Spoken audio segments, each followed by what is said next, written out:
There is a moment near the end of the first SpongeBob SquarePants movie, released in November of 2004, where SpongeBob stands on a stage in Shell City, holds a guitar, and sings. The crowd is frozen. The villain has won. Every character the audience has spent 5 years caring about is displayed like a trophy in a gift shop. And then this small, yellow, ridiculous sponge plays a rock song, and the sheer force of his belief in himself literally melts the helmets off an army of mind-controlled slaves. It is absurd. It is sincere. It is everything the show had always been. And it was supposed to be the ending. Steven Hillenberg, the marine biologist turned animator who created SpongeBob SquarePants in 1999, intended that film to be the final chapter. 3 seasons, 1 movie, a complete story about an optimistic fry cook who proves he is not just a kid. The credits roll. The story is done. But Nickelodeon had other plans. The show was too profitable to end, too embedded in the culture, too valuable as a brand. So the series continued without its creator at the helm. New showrunners arrived. New writers filled the chairs. New sensibilities shaped the scripts. And slowly, episode by episode, season by season, something changed. The characters started acting differently. The humor shifted. The heart that once anchored every joke began to thin, then crack, then disappear entirely from certain episodes. What replaced it was louder, crueler, and stranger. Not always, not every episode, but enough that an entire generation of fans began drawing a hard line between the SpongeBob they grew up with and the SpongeBob that came after. This is the story of that line, not just where it falls, but why it exists. What made the first 3 seasons of SpongeBob SquarePants so different from what followed? What was lost when the original creative team moved on? And what it means that a cartoon about a sponge who flips burgers underwater managed to become one of the most debated case studies in television quality that animation has ever produced. Welcome to Pine Hat. Get comfortable. Let us get into it. To understand why early SpongeBob works the way it does, you have to understand the person who made it. Steven Hillenberg was not a typical animation creator. He was born on August 21st, 1961, in Lawton, Oklahoma. And from a young age, he had 2 obsessions that seemed entirely unrelated. He loved drawing and he loved the ocean. As a teenager, at age 15, he went snorkeling for the first time in a dive program at Woods Cove in Laguna Beach, California. That experience changed the direction of his life. He went on to attend Humboldt State University, where he graduated in 1984 with a degree in natural resource planning and interpretation, with an emphasis on marine resources. He became a marine biology educator. He worked at the Orange County Marine Institute, teaching students about tide pools and ocean ecosystems. And during that time, he wrote and illustrated an educational comic book called The Intertidal Zone, which featured anthropomorphic sea creatures explaining marine science to young readers. One of those characters was called Bob the Sponge. He looked like a real sea sponge at that point, not the rectangular kitchen sponge shape that would come later, but the seed was planted. The thing that matters about Hillenberg is that he genuinely understood the ocean. He had studied it formally. He had taught it to children. When he later transitioned into animation, attending the California Institute of the Arts, and eventually joining the production team of Rocko's Modern Life at Nickelodeon, he brought that knowledge with him. And when he pitched SpongeBob SquarePants, the show was not just a cartoon that happened to be set underwater. It was a show built by someone who knew what a sea sponge was, who knew the difference between a porifera and a kitchen cleaning product, who understood tidal patterns and marine ecosystems and the strange, absurd beauty of life at the bottom of the ocean. That knowledge infused everything. Bikini Bottom was not just a random cartoon town. It was modeled on real underwater geography. The characters were not arbitrary animal choices. A sea sponge, a starfish, a squid, a crab, a pufferfish, a squirrel in a diving suit. Each one had a biological basis, even as the show exaggerated them into cartoon characters. The humor in the first 3 seasons carried that same quality. It was silly, absolutely, but it was also precise. The jokes had a specificity to them that came from someone who cared about getting the details right, even the absurd ones. During a few summers after high school, Hillenberg had worked as a fry cook and lobster boiler at a fast food seafood restaurant in Maine. That experience directly inspired SpongeBob's job at the Krusty Krab. The creator of this show had actually stood behind a grill and flipped patties. He knew what that felt like. And you can feel that knowledge in the show's DNA, in the way the Krusty Krab operates, in the rhythms of a workday, in the specific texture of workplace comedy that runs through the earliest episodes. SpongeBob SquarePants premiered on May 1st, 1999, with the episode Help Wanted, which aired on Nickelodeon following the 1999 Kids' Choice Awards. The pilot had actually been produced back in 1997, which is why it looks and feels slightly different from the rest of Season 1. The series officially launched on July 17th, 1999, with the episodes Bubble Stand and Ripped Pants. From the very beginning, the show found its audience. By the end of 2001, SpongeBob had the highest ratings of any children's series on all of television. Weekly viewership reached around 15 million, with at least 5 million of those viewers being adults. That adult audience was not an accident. It was a direct result of the way the show was written. The humor operated on multiple levels simultaneously. A child could laugh at SpongeBob's expressions, his physical comedy, his silly voice. An adult could appreciate the workplace satire, the existential undertones, the subtle commentary on suburban conformity, and capitalist absurdity that ran through nearly every episode. The show never talked down to anyone. It trusted its audience to find the layer that worked for them. The first season ran from 1999 to 2000, and consisted of 20 episodes. The writing staff included Hillenberg himself, along with a team of creators who had largely come from Rocko's Modern Life, including creative director Derek Dryman, writers and storyboard artists Sherm Cohen, Jay Linder, Aaron Springer, Eric Weiss, and Paul Tibbett, with story editors Peter Burns and Meriwether Williams. This team functioned like a small workshop. They knew each other's rhythms. They shared a sensibility. And they operated under Hillenberg's direct supervision, which meant that every script, every storyboard, every final cut passed through the vision of someone who had a very clear idea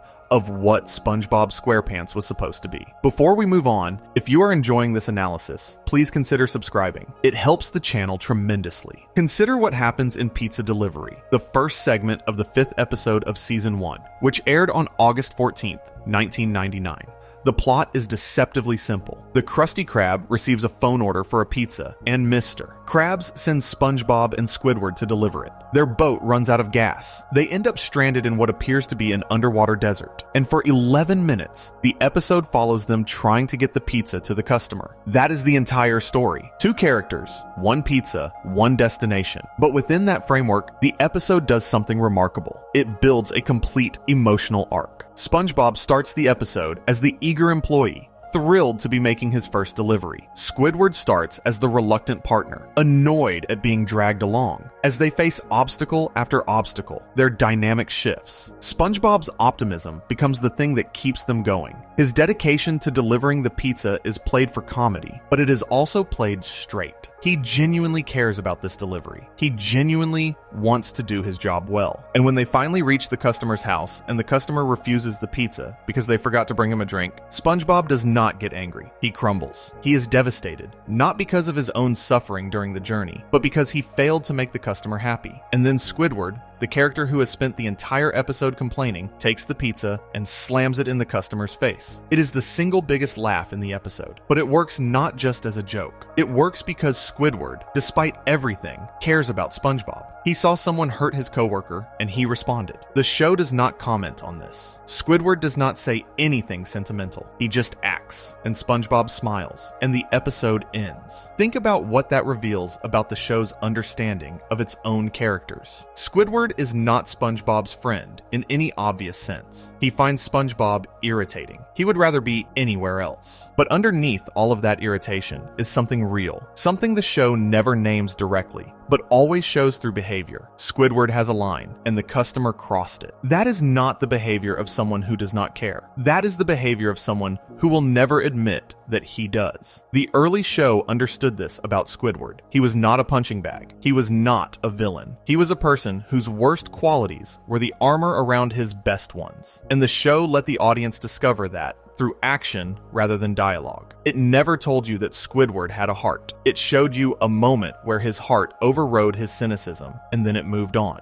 That subtlety is the entire difference between the first 3 seasons and what came after. The second season premiered on October 20th, 2000, and ran through 2003. It consisted of 20 episodes, and if the first season established the show's voice, the second season perfected it. This is where SpongeBob SquarePants became SpongeBob SquarePants. Episode after episode from this season has embedded itself permanently in popular culture. The jokes from this era are not just remembered. They are quoted, referenced, memed, and recycled endlessly, over 2 decades later, by people who watched them as children and have never stopped carrying them. There is a moment in Dying for Pie, the first segment of the 4th episode of Season 2, which aired on January 27, 2001, that captures the entire philosophy of early SpongeBob in a single scene. The premise is that it is Employee Brotherhood Day at the Krusty Krab. SpongeBob gives Squidward a sweater made entirely of his own eyelashes. Squidward, characteristically, has not made anything for SpongeBob. He buys a pie from a group of pirates outside the restaurant, not knowing that the pie is actually a bomb. When Mr. Krabs discovers what Squidward has done, he tells Squidward that SpongeBob will explode at sunset. The entire second half of the episode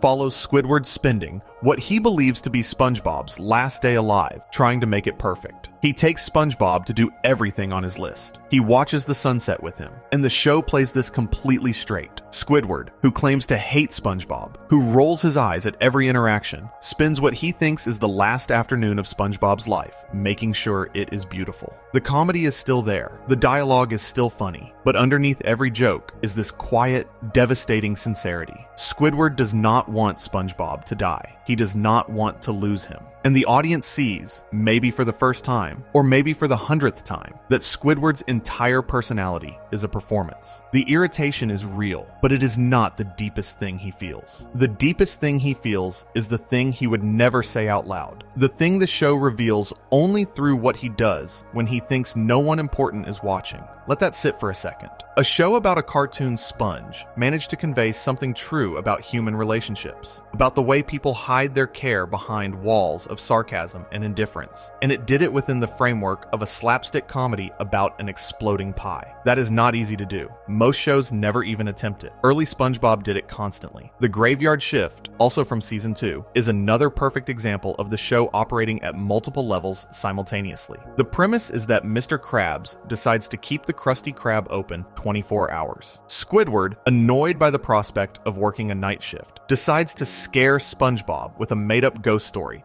about the hash-slinging Slasher, a former Krusty Krab fry cook who supposedly died and returns every Tuesday night. The story involves a rusty spatula for a hand, arriving on a ghost bus, and the flickering of lights. As Squidward tells the story, every element begins happening in real life. The lights flicker. The phone rings with no one on the other end. A bus arrives outside. Even Squidward, who made the story up, starts to believe it. The episode builds genuine tension. For a children's cartoon, it is remarkably effective as horror. The shadows, the timing, the way the camera lingers on empty spaces. And then the resolution reveals that each scary event has a mundane explanation. The flickering lights are caused by a vampire who is turning them on and off, which is itself an absurd punchline. But the episode earns that punchline by spending 10 minutes building real suspense. It respects the audience enough to create actual atmosphere before deflating it. It does not rush to the joke. It lets the tension breathe. That patience is something the early seasons had in abundance. The show was never in a hurry. Jokes were set up with care and paid off with precision. Emotional beats were allowed to develop. Characters were given space to exist as more than delivery systems for punchlines. The show breathed. Rock Bottom, the second segment of the 17th episode of Season 1, aired on March 15th, 2000. The premise is that SpongeBob and Patrick visit Glove World, a glove-themed amusement park, and on the way home, they board the wrong bus. The bus descends a 90-degree cliff into Rock Bottom, a deep-sea city where everything is dark and strange, and the inhabitants speak by making raspberry sounds between every word. Patrick catches a bus back to Bikini Bottom, but SpongeBob misses it, and then he misses the next one, and the next. Every time he turns away from the bus stop for even a second, the bus arrives and leaves without him. The comedy is built on repetition and frustration, but the frustration is calibrated perfectly. SpongeBob is not suffering disproportionately. He is just having a bad night in a strange place, and the show wrings comedy from the gap between his cheerful determination and the city's indifferent hostility.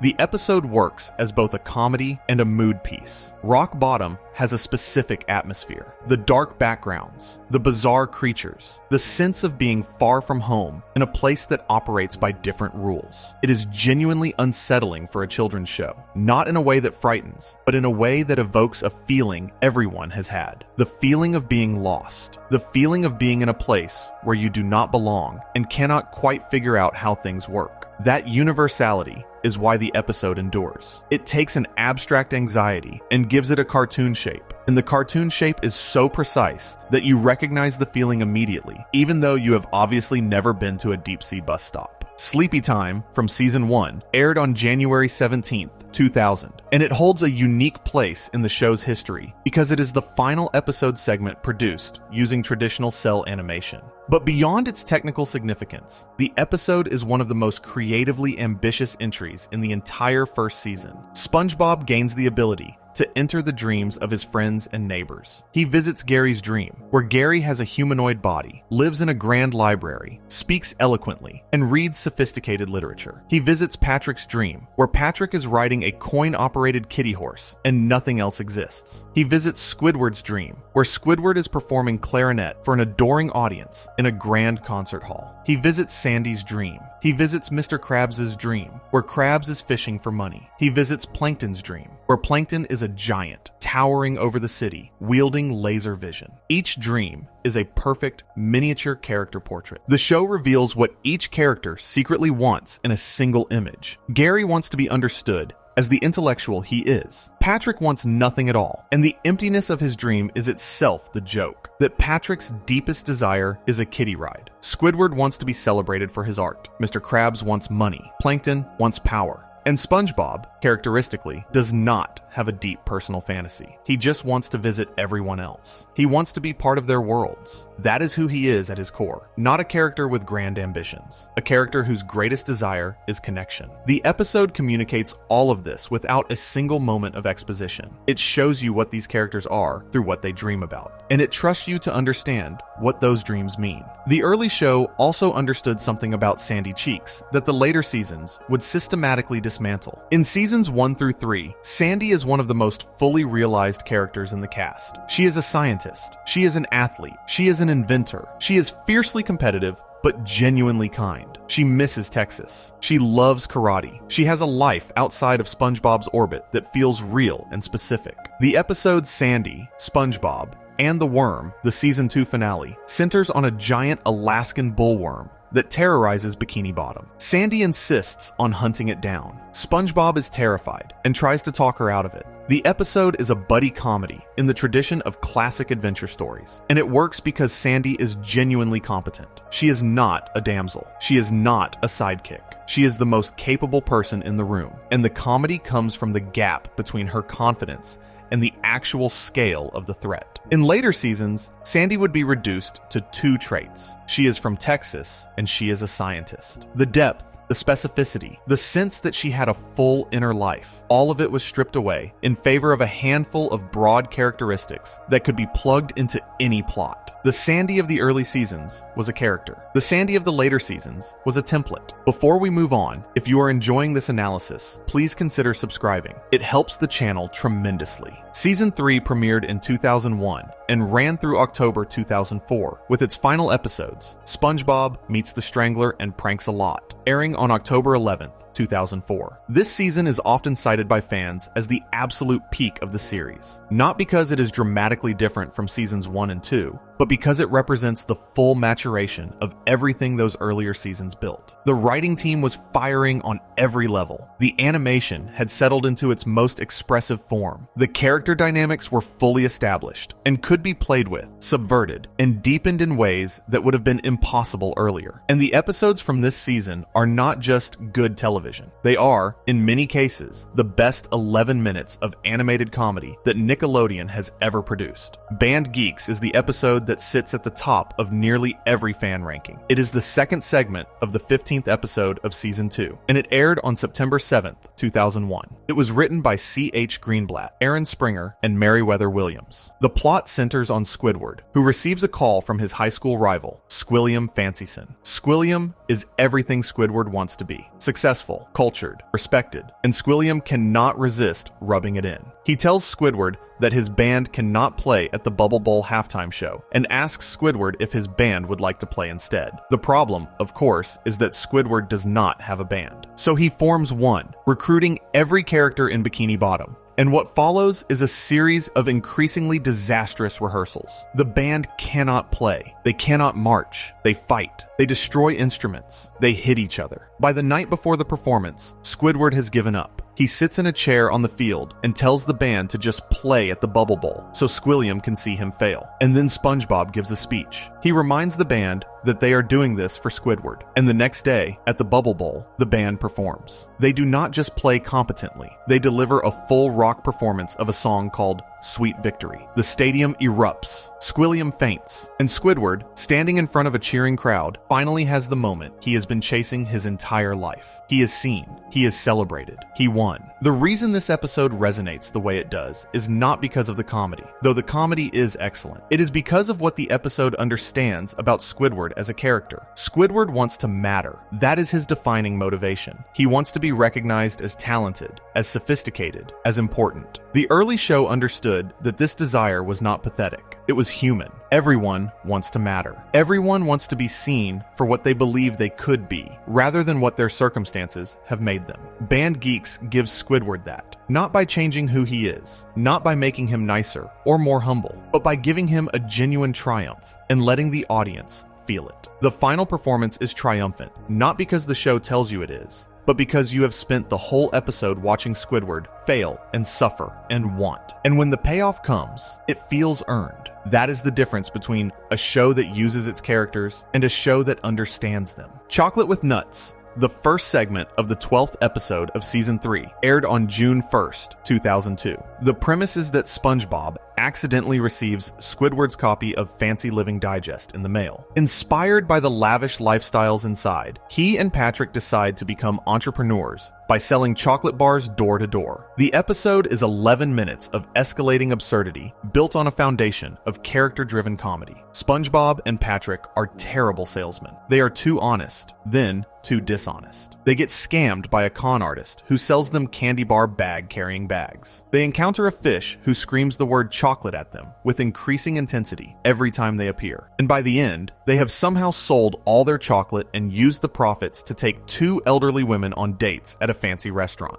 The episode is endlessly quotable. The chocolate fish became one of the most enduring memes in the show's history. But what makes it work is the sincerity underneath the absurdity. SpongeBob and Patrick do not want to get rich for selfish reasons. They see fancy living and think it looks nice, and they set out to achieve it in the most innocent, misguided, earnest way possible. Their failure is funny because it comes from a place of genuine effort. Their eventual success is satisfying because the show rewards their sincerity, even though the path to get there was completely ridiculous. This is a pattern that repeats throughout the first 3 seasons. The comedy is absurd, but the emotional logic is always sound. SpongeBob cares about things. He cares about his job. He cares about his friends. He cares about his pet snail, Gary. He cares about doing the right thing, even when the right thing is delivering a pizza to someone who does not deserve it, or selling chocolate to strangers who do not want it. And the show never mocks him for caring. Other characters might mock him. Squidward certainly does. But the show itself, the camera, the writing, the framing, treats SpongeBob's sincerity as the most valuable thing in its entire world. That is what made early SpongeBob feel different. Not the animation style, not the specific jokes, the fact that the show believed in its own main character. The Krusty Krab training video, the second segment of the 10th episode of Season 3, aired on May 10th, 2002. It was written by Aaron Springer, C.H. Greenblatt, and Kent Osborne. The entire episode is formatted as an employee orientation video for new Krusty Krab hires. A narrator walks the viewer through the restaurant's history, its employee expectations, and its operations. SpongeBob appears as the eager new trainee. The episode is a masterclass in form and structure. By presenting itself as a training video, it can do things a normal episode cannot. It can break the fourth wall. It can address the audience directly. It can use corporate language and instructional tropes for comedic effect. The episode builds toward one single moment. The narrator is about to reveal the secret formula for the Krabby Patty. The audience has been waiting for it the entire episode. And just Just as the narrator says the formula is, the episode cuts to the end card. It simply stops. The secret is never revealed. The anticlimax is the joke. And it works because the entire episode was structured to make you want that revelation,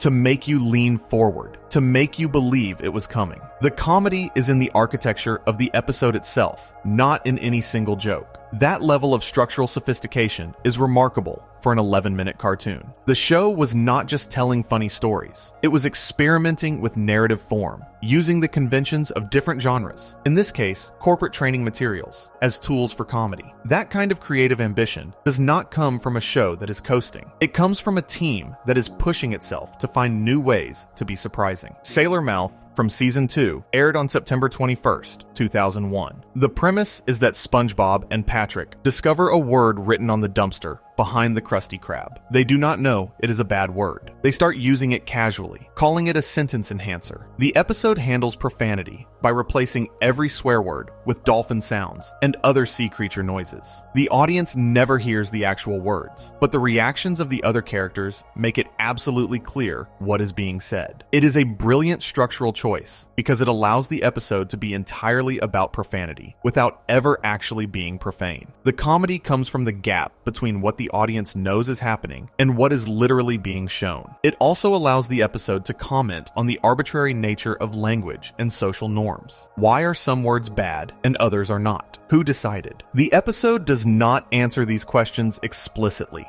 but they hover underneath the comedy like a current. The idea for the episode came from creative director Derek Dryman's own childhood experience of getting in trouble for swearing in front of his mother, and that personal specificity shows in the final product. It feels real, even though it is about a cartoon sponge learning dolphin words. There is a version of SpongeBob SquarePants that most people remember from these first 3 seasons. A version where SpongeBob is enthusiastic but not manic, where Patrick is slow but not cruel, where Squidward is miserable but not tortured, where Mr. Krabs is cheap but not heartless, where the humor is absurd but never mean, where the show cares about its characters enough to let them be complicated, to let them have bad days and good days, to let them be wrong and right and everything in between. That version of the show existed because a specific group of people were making it. People who shared a sensibility and a standard. People who were working under the guidance of a creator who had a clear vision. And when that creator left and those people scattered, the version of the show they had built did not go with them immediately. The machinery kept running. The brand kept producing content. But the soul of the thing, the specific quality that made it special, began to drift. Before we move on, if you are enjoying this analysis, please consider subscribing. It helps the channel tremendously. The SpongeBob SquarePants movie was released on November 19th, 2004 by Paramount Pictures. It was directed by Steven Hillenberg and was written by Hillenberg, Derek Dryman, Tim Hill, Kent Osborne, Aaron Springer, and Paul Tibbitt. The film grossed $141 million worldwide against a budget of $30 million. It received generally positive reviews from critics and was embraced by the fan base. The plot follows SpongeBob and Patrick on a quest to Shell City to retrieve King Neptune's stolen crown, prove SpongeBob's maturity, and save Mr. Krabs from being executed.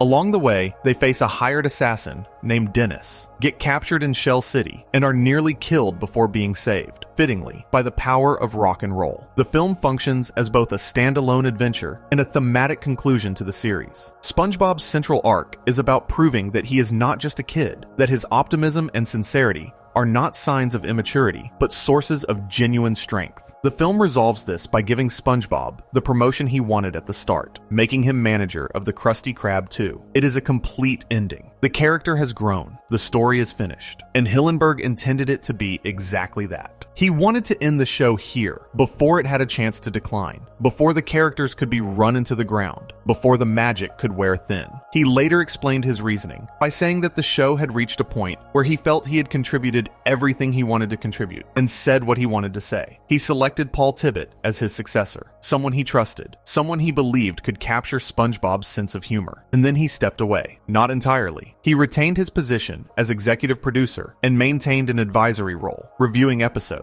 But the day-to-day creative decisions, the ones that determine the texture and the tone and the specific personality of a television show, were no longer his to make. And this is where the story changes. Season 4 premiered on May 6th, 2005, and ran through July 24th, 2007, with 38 episodes. Paul Tibbitt was now the showrunner. Derek Dryman, who had been the creative director for the first 3 seasons, was replaced. Many of the original writers and storyboard artists had moved on. The team that made early SpongeBob was for the most part gone. And while the show still looked like SpongeBob and still sounded like SpongeBob, something in its internal logic began to shift. Season 4 is often described by fans as a transitional period. It is not bad the way later seasons would become bad. There are genuinely strong episodes in Season 4. Have You Seen This Snail? The special length episode where Gary runs away after SpongeBob neglects him is often cited as one of the best episodes of the entire series. Krusty Towers, where Mr. Krabs converts the Krusty Krab into a hotel and promises to fulfill every guest request, no matter how absurd,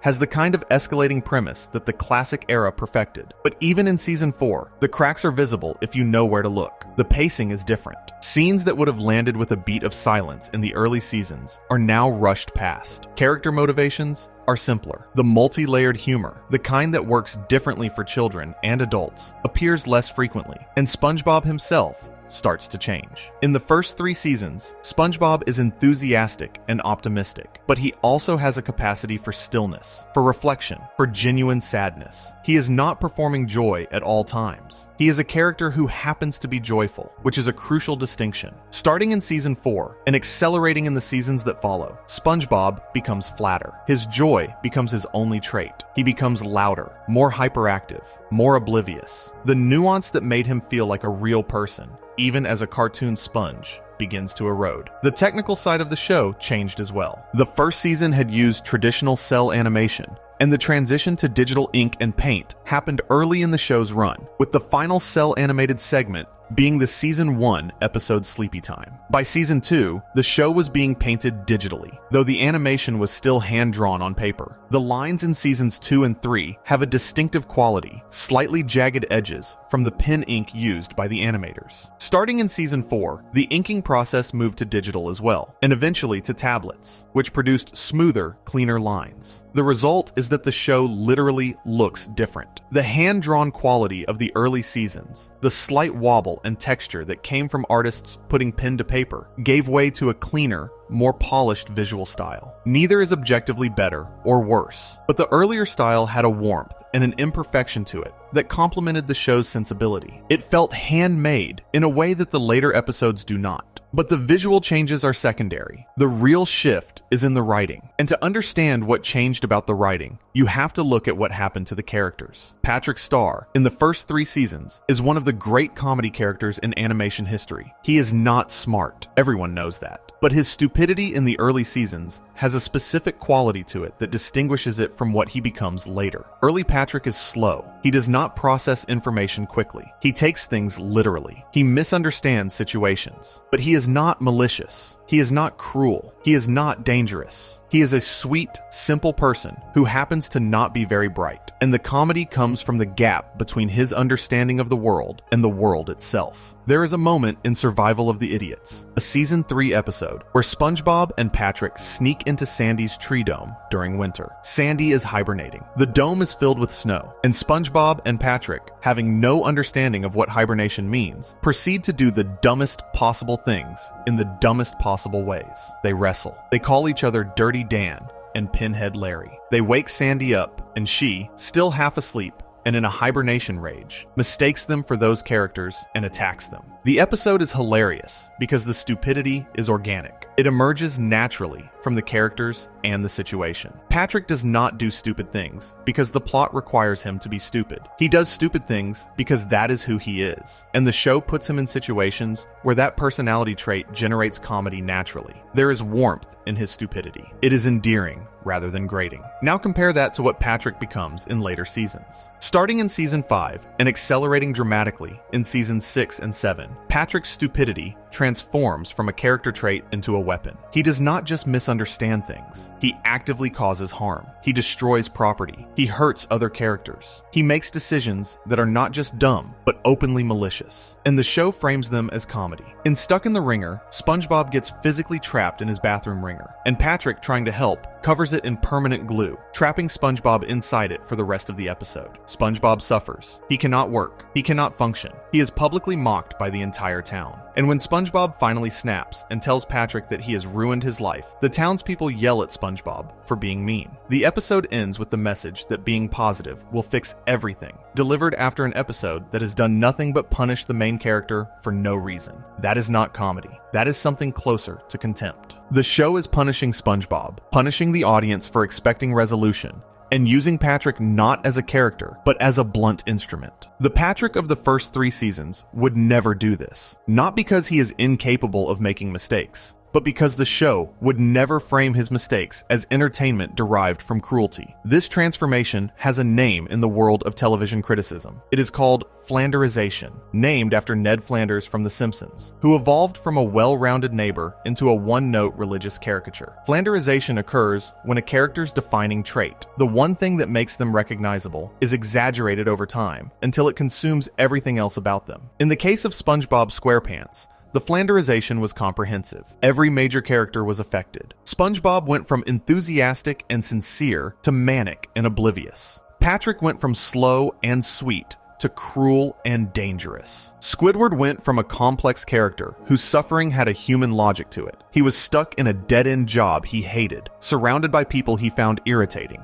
unable to achieve the artistic success he believed he deserved, to a character whose suffering became the show's primary source of comedy, regardless of whether he had done anything to deserve it. Mr. Krabs went from cheap and self-serving, but ultimately decent, to a character whose greed had no floor, no limit, no moment where the show acknowledged that his behavior was genuinely destructive. Sandy Cheeks, the Texas squirrel who was one of the most capable and interesting characters in the early seasons, was reduced to a collection of Texas stereotypes and scientific exposition. Plankton, who had always been a villain, but a sympathetic one, became either a victim of disproportionate cruelty or a prop for gross-out humor, depending on the episode. Before we move on, if you are enjoying this analysis, please consider subscribing. It helps the channel tremendously. The term Squidward torture porn entered the fan vocabulary during the post-movie era, and it describes exactly what it sounds like. Episodes where Squidward suffers disproportionately, often for no reason, and the show presents his suffering as the joke itself rather than a setup for an actual punchline. In the early seasons, Squidward's misery was usually self-inflicted or proportionate. He was rude to SpongeBob, so the universe pushed back. He was arrogant about his art, so his art failed. He was dismissive of the people around him, so he ended up alone. The suffering had a logic to it. It was karma, delivered with a light touch. The audience could laugh at Squidward's misfortune, because Squidward, in some small way, had earned it through his own behavior. The show was never cruel about it. It always let Squidward have moments of dignity, moments where his frustration was valid, moments where the audience was meant to sympathize with him rather than laugh at him. But in the post-movie seasons, that balance collapsed. Squidward would suffer enormous, disproportionate consequences for minor actions, or sometimes for no action at all. The show would inflict physical pain, public humiliation, and existential defeat on him, and present it as comedy, without any of the narrative logic that had previously justified it. He was no longer a character being gently humbled. He was a target. House Fancy, the first segment of the first episode of Season 6, aired in 2008 and contains one of the most discussed scenes in the entire series. The episode is about Squidward competing with Squilliam Fancyson to have the fanciest house. It is a premise that the early seasons would have handled with wit and escalation. Instead, the episode includes a scene where SpongeBob accidentally drops a couch on Squidward's foot. As SpongeBob tries to lift the couch, he drags it across the foot, and the camera holds on a close-up of Squidward's toenail being slowly, graphically torn off. The animation is detailed. The pain is lingered upon. The scene is designed to make the viewer wince. There is no comedic structure to it. There is no setup and payoff. There is no reason for it to exist within the plot. It is pure, gross-out shock, inserted into an episode that did not need it, and it became a symbol for everything fans felt had gone wrong with the show. The SpongeBob of the early seasons would never have done this, not because it avoided gross humor entirely, but because when the early show was gross, it was gross within a comedic framework. Nasty Patty from Season 3 is about SpongeBob and Mr. Krabs creating a disgusting Krabby Patty, but the gross out in that episode serves the plot and the comedy. It is funny because the characters are reacting to the grossness, because the stakes are clear, because the situation is absurd in a way that generates laughter. The toenail scene in House Fancy is not funny. It is just uncomfortable. And the gap between those two approaches is the gap between a show that uses gross out as a tool and a show that uses it as a crutch. The Splinter from season 6 takes this even further. The entire episode is about SpongeBob getting a splinter stuck in his thumb at work. The splinter gets infected. The thumb swells. It oozes. Patrick tries to help by pushing the splinter deeper. The wound pulses and leaks. And when Mr. Krabs finally removes the splinter at the end, the pus that erupts covers everything. The episode is 11 minutes of graphic, detailed, animated body horror played as comedy. It is one of the lowest rated episodes in the series, and the reason is not hard to identify. The episode has no story. It has no character development. It has no thematic content. It is just a series of increasingly disgusting images connected by the flimsiest possible plot. The show has time to fill, and it fills it with pus. That is not a creative choice. That is the absence of a creative choice. It is what happens when a show has lost track of what it is for. Little Yellow Book, from the first half of season 9, which aired before Hillenberg's return, aired on November 25th, 2012. The episode centers on Squidward finding SpongeBob's work diary and reading it aloud to the patrons of the Krusty Krab. The diary reveals embarrassing personal details about SpongeBob, and the entire restaurant laughs at his expense. SpongeBob discovers what has happened and is humiliated. He runs out of the restaurant in tears. And then, the episode does something strange. The townspeople turn on Squidward. They shame him. They vandalize his property. They arrest him. They treat him as a monster for doing what, frankly, every single one of them laughed at just moments earlier. The episode wants to punish Squidward for being mean, but it does so in a way that is itself mean, disproportionate, and hypocritical. The townspeople enjoyed the diary reading. They participated in the mockery, and then they turned on Squidward as if they had no part in it. The moral logic of the episode collapses under its own weight. It wants to teach a lesson about respecting privacy, but it teaches that lesson through a process that is itself a violation of fairness and proportionality. The early show would have handled this premise with more care. It would have found a way to make the consequences feel earned rather than arbitrary. It would have allowed Squidward a moment of realization that felt internal rather than externally imposed. It would have given the episode a moral center that the audience could trust. Instead, the episode feels mean in multiple directions simultaneously. Mean to SpongeBob, mean to Squidward, mean to the audience for expecting something better. There is also the broader question of what SpongeBob SquarePants means to the people who grew up watching it. The show premiered in 1999. The children who were 5 years old when it started were 25 by the time the fan debate about classic versus modern was in full swing. They were adults. They had jobs and relationships and responsibilities, and they still cared about this cartoon. That caring was not childish. It was not immature. It was the natural result of having experienced something genuinely good at a formative age. The first 3 seasons of SpongeBob SquarePants are, for many millennials and members of Generation Z, the shared text of their childhood. It is the thing they all watched, the thing they all quote, the thing they all remember. It functions as a cultural touchstone in a way that very few other pieces of media do. And the reason it holds that position is not that it was popular, although it was. It is that it was good. Good enough to be rewatched. Good enough to be quoted. Good enough to lodge itself permanently in the memory of everyone who encountered it. The later seasons are popular too. They have been watched by millions of people, but they have not achieved the same cultural permanence. People do not quote season 7 the way they quote season 2. People do not meme season 6 the way they meme season 3. The early episodes became part of the language. The later episodes became episodes. There is a specific kind of storytelling failure that plagues the worst episodes of the post-movie era, and it goes beyond gross out humor. It is the failure of consequence.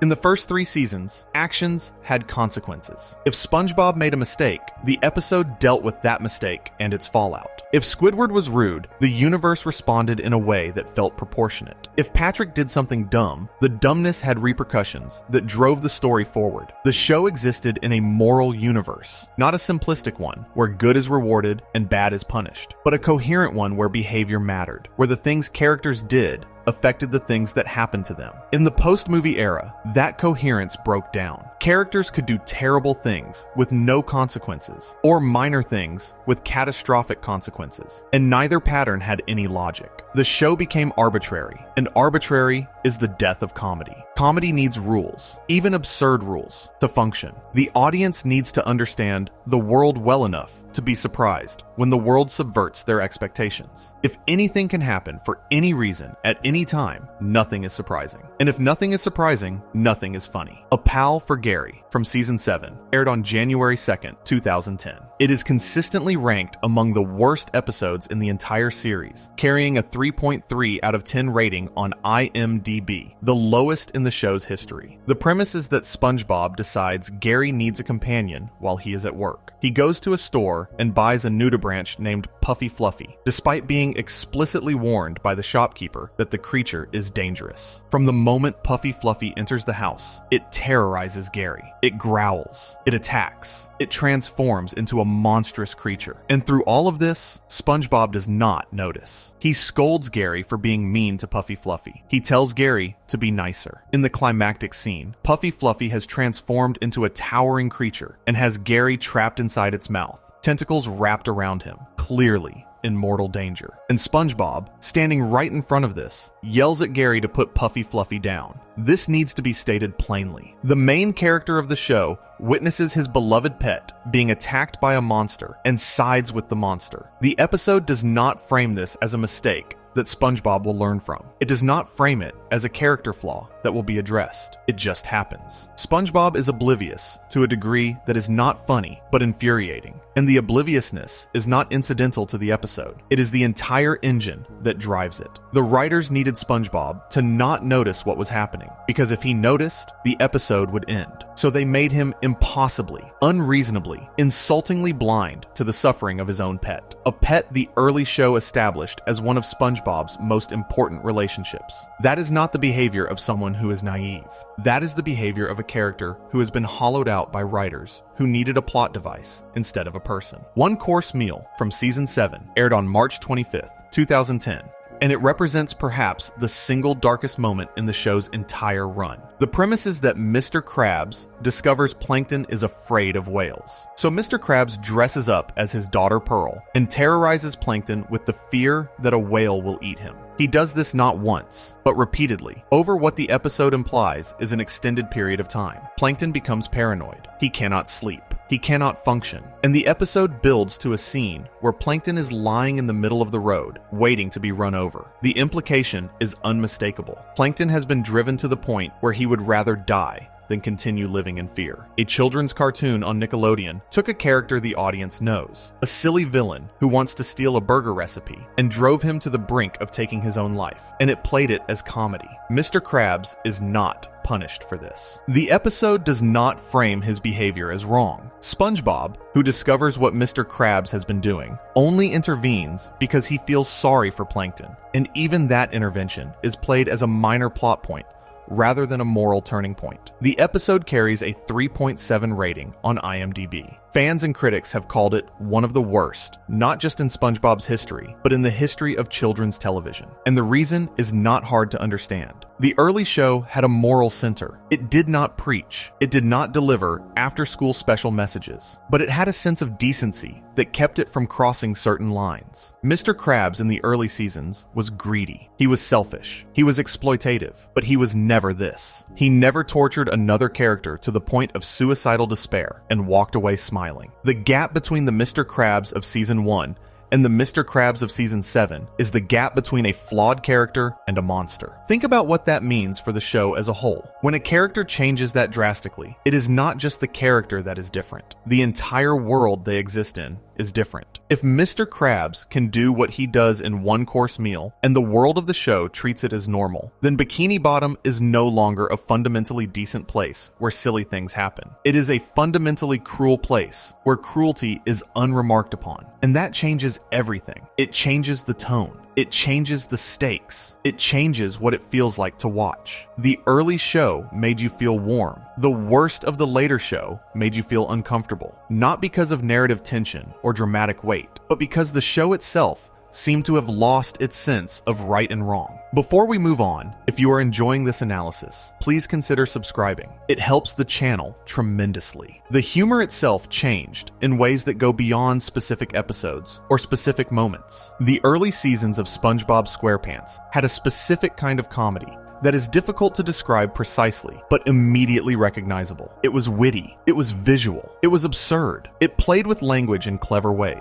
It used silence and timing as effectively as it used dialogue. It operated on the assumption that the audience was smart enough to get the joke without having it explained. Consider the way early SpongeBob handles recurring gags. The show does not repeat jokes the same way twice. It escalates them. In Chocolate with Nuts, the fish who screams about chocolate does not just appear once. He appears multiple times, each time more intense, each time from a more unexpected direction. The repetition is the joke, but the variation within the repetition is what makes it funny rather than tedious. The show understood that a recurring bit has to evolve or it dies. It has to get bigger or weirder or more unexpected each time it appears because the audience adjusts to the rhythm and you have to stay ahead of them. The post-movie seasons often lost this understanding. Jokes would be repeated without variation. Physical gags would be extended past their natural endpoint. The show would land a joke and then keep going, explaining it, extending it, milking it, until the comedy had been wrung dry. Where the early show trusted its audience, the later show seemed to distrust them. It would explain jokes that did not need explaining. It would underline moments that should have been subtle. It would tell the audience how to feel about something, instead of letting the thing speak for itself. The Idiot Box. The second segment of the fourth episode of Season 3 aired on March 1st, 2002, and it is one of the purest examples of what early SpongeBob's humor could do. The premise is that SpongeBob and Patrick order a large television set, but they throw the TV away and keep the box it came in. They spend the episode sitting inside the empty box, using their imagination to have adventures. Squidward, watching from outside, can hear the sounds of these adventures coming from the box. Explosions, cheering crowds, the roar of an avalanche. He looks inside and sees nothing but SpongeBob and Patrick sitting there. The comedy is built on an impossible contradiction. The box is clearly empty. The sounds are clearly real, and the show never explains how. It never resolves the mystery. Squidward never figures it out. The audience never figures it out.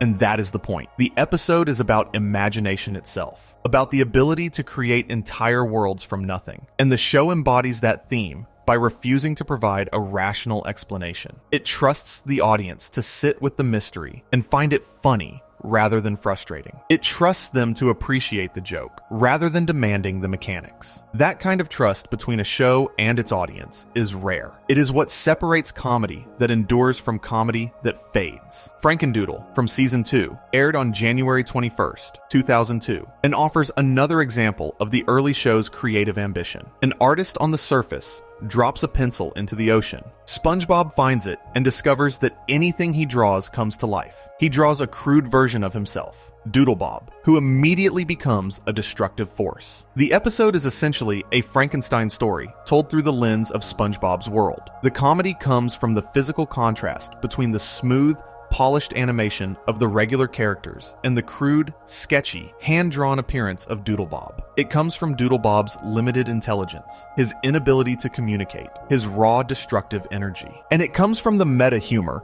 of a cartoon character creating another cartoon character who is worse at being a cartoon. The episode is self-referential without being self-indulgent. It uses the medium of animation to comment on animation itself, and it does it within a story that works perfectly well, even if you are not thinking about any of that. A 5-year-old can enjoy the episode because a funny-looking drawing is chasing SpongeBob around. An adult can enjoy it because of the clever commentary on creation and the nature of art. Both experiences are valid. Both are intended. That layered approach to comedy is what the early show did better than almost anything else on television. Squidville from Season 2 aired on April 28th, 2001, and it reveals something about the show's understanding of Squidward that the later seasons would entirely lose. The premise is that Squidward discovers Tentacle Acres, a gated community populated entirely by octopuses like himself. Everyone plays clarinet, everyone gardens, everyone is cultured and refined. It is Squidward's paradise, and for the first half of the episode, he is genuinely happy there. He fits in. He is not annoyed by anyone. He is not surrounded by people he finds inferior. He has everything he has ever wanted. And then, gradually, he starts to go crazy. The routine is too perfect. The conformity is too complete. Every day is exactly the same, and the sameness begins to drive him insane. By the end of the episode, Squidward is doing the same kind of wild, ridiculous things that SpongeBob and Patrick do, running through the streets with a reef blower, causing chaos, laughing, and the community expels him. The episode is a quiet, perfect little commentary on the difference between what people think they want and what they actually need. Squidward thinks he wants a life without SpongeBob. But when he gets that life, it turns out that SpongeBob, the very thing that annoys him most, is also the thing that keeps him alive. Without chaos, without irritation, without surprise, Squidward's life is empty. Not happy and empty, just empty. That is an insight the show delivers entirely through story. No character says it out loud. No narrator explains it. The episode just shows you what happens when Squidward gets everything he wants and lets you draw the conclusion yourself. That is a show that respects its audience enough to let them do the work. Mermaid Man and Barnacle Boy. 5. The second segment of the 12th episode of Season 3 aired on June 1st, 2002, the same date as Chocolate with Nuts. The premise is that Barnacle Boy, tired of being treated like a child by Mermaid Man, defects from the hero team and forms a supervillain group called EVIL, which stands for Every Villain is Lemons. The acronym makes no sense. That is the joke. Barnacle Boy recruits Man Ray and the Dirty Bubble, and together they commit acts of villainy, which mostly involve Barnacle Boy demanding to be taken seriously. The episode is a superhero parody, and it works because it understands the specific thing it is parodying. Barnacle Boy does not want to take over the world. He wants to order a regular-sized Krabby Patty instead of a Pipsqueak Patty. He wants to be called Barnacle Man. He wants to be treated like an adult. His rebellion is rooted in a recognizable human frustration. The frustration of being infantilized, of being reduced to a role you have outgrown. The superhero trappings are just a frame for a very simple, very relatable story about dignity. The early show did this constantly. It took familiar genres, horror in Graveyard Shift, adventure in Pizza Delivery, training videos in Krusty Krab training video, superhero stories here, and used them as structures within which to tell stories about recognizable emotions. The genre was never the point. The emotion was always the point. The genre just gave the emotion a shape that made it easier to see. There is also something to be said about the way the early show handled Mr. Krabs, because his transformation might be the most dramatic of any character in the series. In the first 3 seasons, Eugene H. Krabs is cheap. There is no disputing that. He charges his employees for breathing. He runs the Krusty Krab with ruthless financial efficiency. He takes money from anyone and everyone, including children. But the show balances his greed with genuine moments of humanity. He loves his daughter Pearl. He has a complicated but real relationship with SpongeBob, one that occasionally crosses the line from employer to something closer to a father figure. He has moments of generosity, usually reluctant, usually small, but real. And his cheapness is played as a character flaw, not as a source of cruelty. The audience can laugh at Mr. Krabs being stingy because the stinginess is self-defeating. He hoards money that he never spends. He saves pennies while losing dollars. The comedy is in the absurdity of the behavior, not in the suffering it causes others. In the later seasons, Mr. Krabs' greed lost its comedic limits. He began doing things that were not just cheap, but genuinely harmful. He began treating SpongeBob and Squidward not like undervalued employees, but like disposable objects. He began prioritizing money over the safety, health, and well-being of everyone around him, and the show treated it as normal. The Mr. Krabs of one-course meal, who tortures a person to the point of wanting to die, is not a comic miser. He is a predator, and the show's refusal to acknowledge that distinction is one of the clearest signs that something fundamental had changed in how the writing room understood its own characters. The camping episode, from Season 3, aired on April 3rd, 2004. SpongeBob and Patrick set up a tent 10 feet outside SpongeBob's front door for a weekend camping trip. Squidward, overjoyed at the prospect of a SpongeBob-free weekend, discovers they have not actually gone anywhere and is drawn into their campsite against his better judgment. The episode features one of the show's most beloved musical moments, when SpongeBob and Patrick perform the Campfire Song, a rapid-fire, increasingly chaotic attempt at a sing-along that perfectly encapsulates the show's approach to comedy. A simple idea, accelerated to the point of absurdity, performed with total commitment. The episode also introduces the sea bear, a creature that SpongeBob and Patrick insist is real, and Squidward insists is fictional. The sea bear arrives. It attacks Squidward specifically and exclusively, because Squidward has done every single thing on the list of behaviors that attract sea bears. The comedy is built on accumulation. Each thing Squidward does, sitting on a rock, wearing a sombrero in a goofy fashion, playing the clarinet badly, is individually meaningless. But the list builds, and the payoff, a sea bear appearing and mauling Squidward, while SpongeBob and Patrick sit safely inside a circle drawn in the dirt, is satisfying because it has been earned through patience and setup.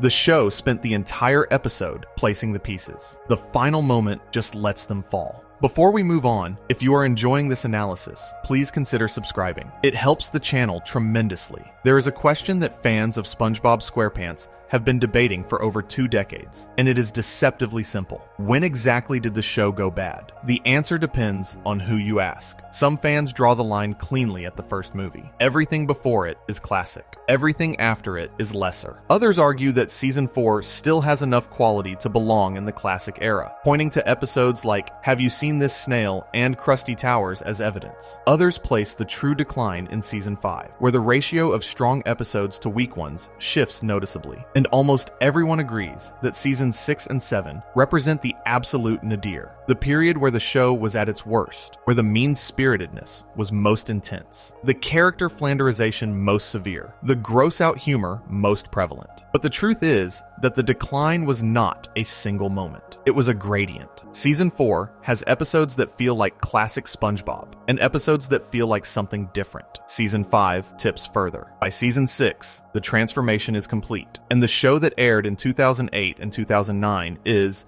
in terms of its creative DNA, a fundamentally different program than the one that aired in 2000 and 2001. The characters have the same names. The setting is the same. The voices are the same. But the writing, the logic, the humor, the emotional center, all of it has changed. It is like hearing a cover band play a song you love. All the notes are technically correct, but something is missing. Something you cannot quite name. Something that has to do with feel and intent and care. The writers who came after the original team were not untalented. That matters to acknowledge. SpongeBob SquarePants is an extraordinarily difficult show to write. The characters are specific. The tone is unique. The humor operates on multiple levels. Capturing all of that requires not just comedic skill, but a deep understanding of what makes the show tick. And that understanding is the kind of thing that comes from years of working together, from shared references and shared instincts. The new writers had to learn the show from the outside. They had the scripts, they had the episodes, they had the character models, and the voice recordings. But they did not have the years of collaboration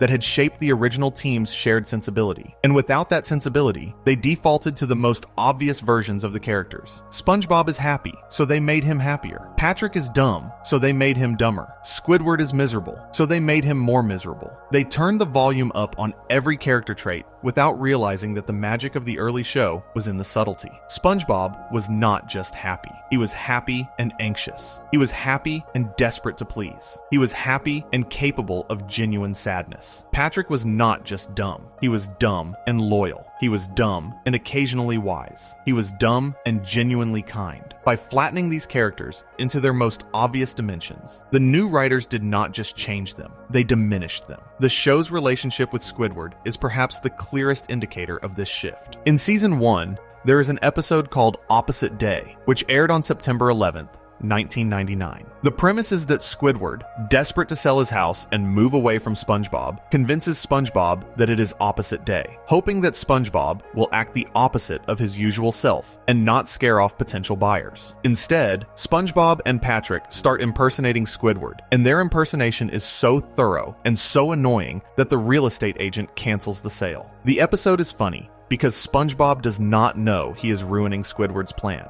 He thinks he is helping. His intentions are pure, even as his actions are destructive. And the episode ends with Squidward defeated but not destroyed. He is frustrated. He is angry. But the show has not broken him. It has not humiliated him beyond repair. It has given him a bad day, the kind of bad day that anyone can relate to, and moved on. Compare that to the treatment of Squidward in Seasons 6 through 8, where he is beaten, injured, publicly shamed, physically deformed, and psychologically tormented on a regular basis, often for no reason the episode bothers to establish. The show stops treating his suffering as the consequence of his own personality and starts treating it as entertainment in itself. The audience is no longer laughing with the show at Squidward's foibles. They are watching the show hurt a character they care about and being told to find it funny. Many of them did not. SB129 from Season 1 aired on December 31st, 1999. It is a Squidward-centric episode in which Squidward hides in a freezer to avoid SpongeBob and Patrick and accidentally freezes himself for 2,000 years. He wakes up in the far future where everything is chrome and a robotic descendant of SpongeBob asks if he wants to go jellyfishing. He goes further into the future, then back in time to a prehistoric era, then into a white void where nothing exists. And in that void, completely alone with nothing around him, Squidward finally says that he is ready to go back. The episode is a time travel comedy, but underneath the jokes, it says something genuine about solitude and connection. Squidward wanted to be alone. The show gave him absolute aloneness, more alone than any character has ever been,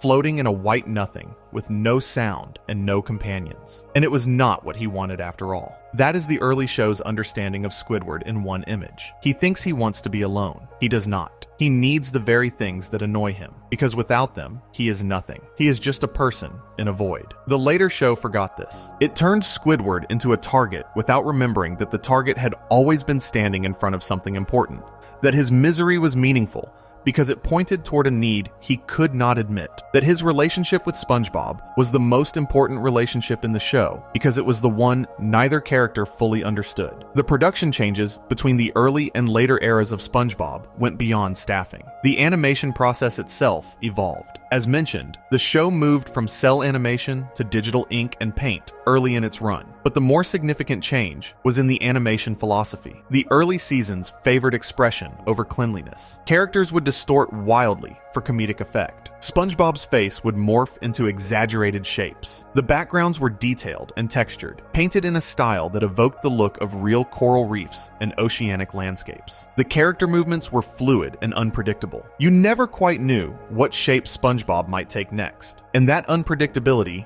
was itself a source of comedy. The later seasons moved toward a smoother, more standardized approach. The animation was technically proficient, but it lacked the personality of the earlier work. The characters moved more predictably. The expressions were broader, but less specific. The backgrounds became simpler. The overall look was brighter, sharper, more polished, but also flatter. It is the difference between a hand-painted portrait and a digital illustration. Both require skill, but one has a warmth the other cannot quite replicate. Before we move on, if you are enjoying this analysis, please consider subscribing. It helps the channel tremendously. But here's the thing about the SpongeBob story that most analyses miss. It is not just a story of decline. It is also a story of return. Steven Hillenberg came back. In January 2015, 2 months after the SpongeBob movie, Sponge Out of Water finished production, Hillenberg returned to the show. According to Vincent Waller, one of the show's long-running producers, Hillenberg was involved in every stage of production after his return. He attended every recording session. He attended every writing meeting. He was present at every stage of the creative process. He was, once again, the showrunner, and the effect was immediate. The later episodes of Season 9, often referred to as Season 9B by the fan community, showed a dramatic improvement in quality. The humor was sharper. The characters felt more like themselves. The mean-spiritedness receded. The stories had stronger structures and clearer emotional through lines. The show did not return to the exact level of Seasons 1 through 3. That would have been impossible. The medium had changed. The culture had changed. The team had changed, even with Hillenberg back. But it returned to something recognizable.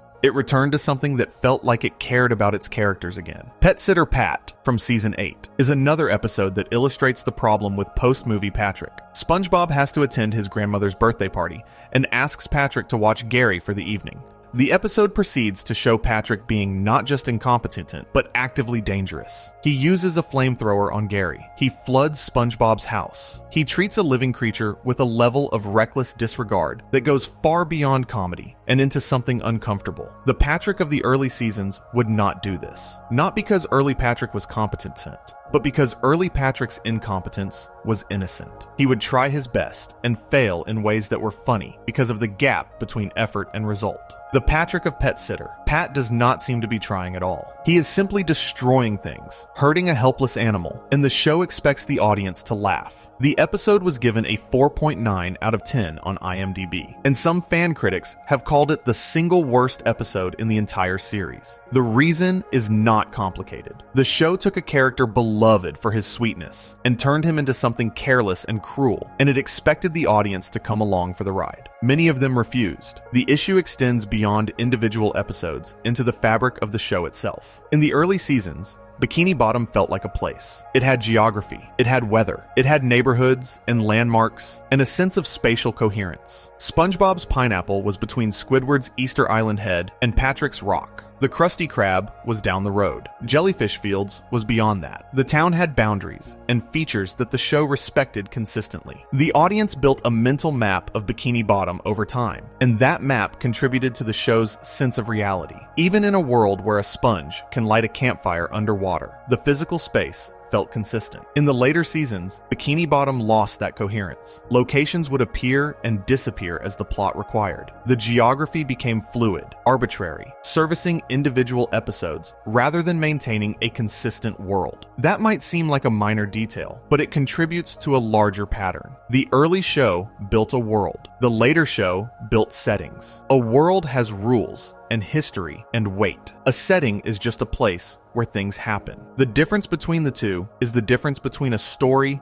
that feels alive and a story that feels assembled. The difference between a season 7 episode and a season 9B episode is striking. In the best of the later Hillenberg episodes, you can feel the intelligence returning to the room. The jokes land more cleanly. The pacing improves. The characters are allowed to be complex again. SpongeBob is enthusiastic, but not manic. Patrick is slow, but not cruel. Squidward suffers, but his suffering has a logic and a limit. The show remembers that comedy requires rules and that characters require consistency. It remembers that being funny and being kind are not mutually exclusive. It remembers that a show can be absurd and still have a heart. There is a lesson in this about creative leadership. The quality of a television show is not determined by any single factor. It is not just the writing, or the animation, or the voice acting, or the production design. It is the combination of all of those things, held together by a shared understanding of what the show is. That shared understanding is what a showrunner provides. A good showrunner does not just approve scripts and manage budgets. They set the tone. They define the limits. They decide what the show does and does not do.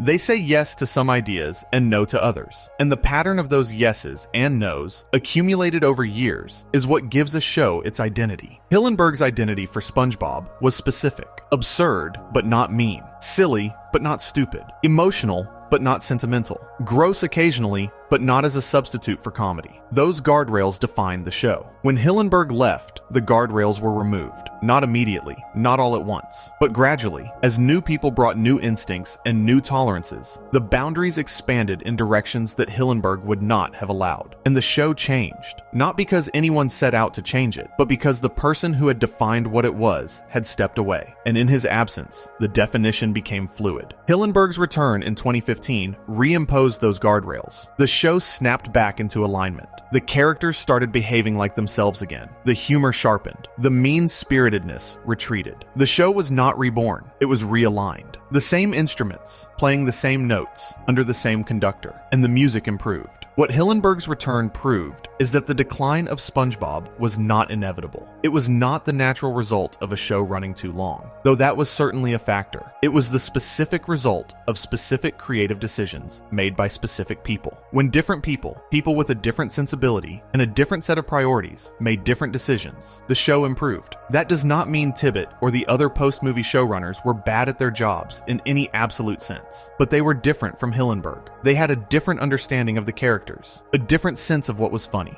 a different tolerance for cruelty and gross-out humor. And those differences, accumulated across hundreds of episodes and nearly a decade of production, transformed the show into something its creator would not have made. On March 13th, 2017, Steven Hillenberg publicly announced that he had been diagnosed with amyotrophic lateral sclerosis, commonly known as ALS. The disease is degenerative and terminal. It attacks the neurons that control voluntary muscle movement, gradually robbing the patient of the ability to move, speak, and eventually breathe. there is no cure. On November 26, 2018, Steven Hillenberg died at his home in San Marino, California. He was 57 years old. His body was cremated, and his ashes were scattered in the Pacific Ocean off the coast of California the following day. The ocean that had shaped his entire career, the one he had studied and taught and drawn and reimagined as a cartoon world full of talking sea creatures, received him back. The loss reverberated across the internet in a way that few deaths of television creators ever have. Tributes poured in from voice actors, from Nickelodeon executives, from fellow animators, from comedians and filmmakers and artists in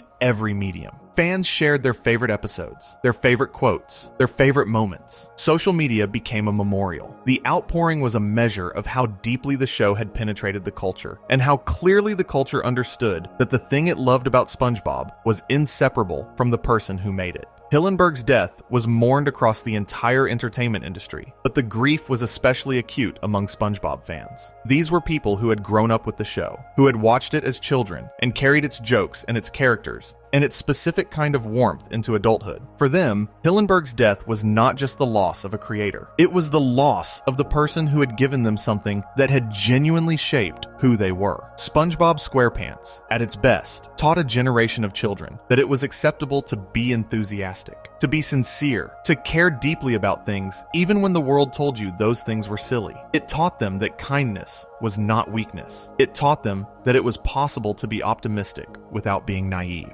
Those lessons came from Hillenberg. They came from a marine biologist who loved the ocean and loved cartoons, and figured out how to combine those two loves into something that reached 100 million viewers per quarter in over 180 markets worldwide. Something that was translated into over 30 languages. Something that generated over $16 billion in merchandise and became, quite possibly, the most successful animated character of the 21st century. And the show that existed in those first 3 seasons, the show that Hillenberg built with his hands and his team and his very specific vision, is the reason all of that happened. Not the later seasons, not the spin-offs, not the merchandise. The first 3 seasons. The 80 episodes that aired between May 1999 and October 2004. Those episodes were the foundation. Everything that came after was building on ground that Hillenberg's team had laid. And when the builders changed, when the architects left, and the new team tried to keep constructing the same building without the original blueprints, the structure held for a while. It looked right from a distance, but up close, you could see the seams. You could feel the joints loosening. You could sense that the thing holding it together was momentum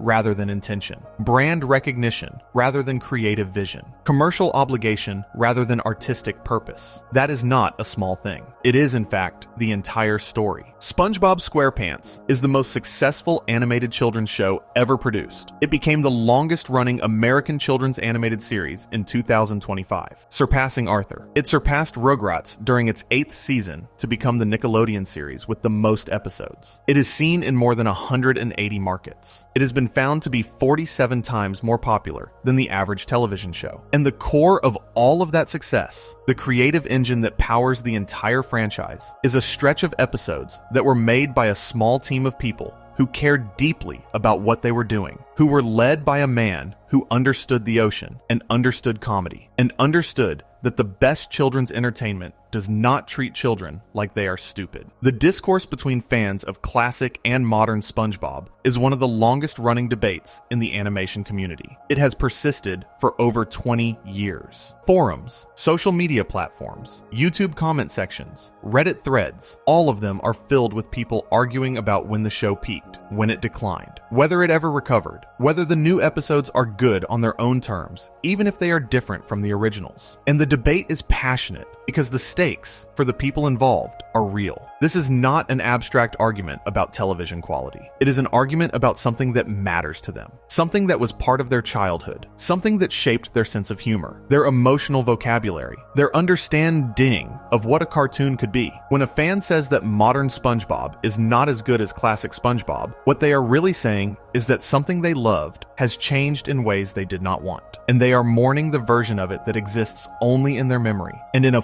finite perfect collection of episodes that they can rewatch but never add to. That is a real feeling. It deserves to be taken seriously, even when the subject is a cartoon about a sponge who lives in a pineapple. Before we move on, if you are enjoying this analysis, please consider subscribing. It helps the channel tremendously. There is a way of talking about SpongeBob SquarePants that treats it as a case study in network television economics, and that perspective matters. Nickelodeon did not continue SpongeBob after the movie because it thought the show had more stories to tell. It continued the show because SpongeBob SquarePants was, and remains, the most financially valuable animated property in the network's history. By 2024, the franchise had generated over $16 billion in merchandise alone. The show is the cornerstone of Nickelodeon's programming strategy, the anchor around which everything else is scheduled.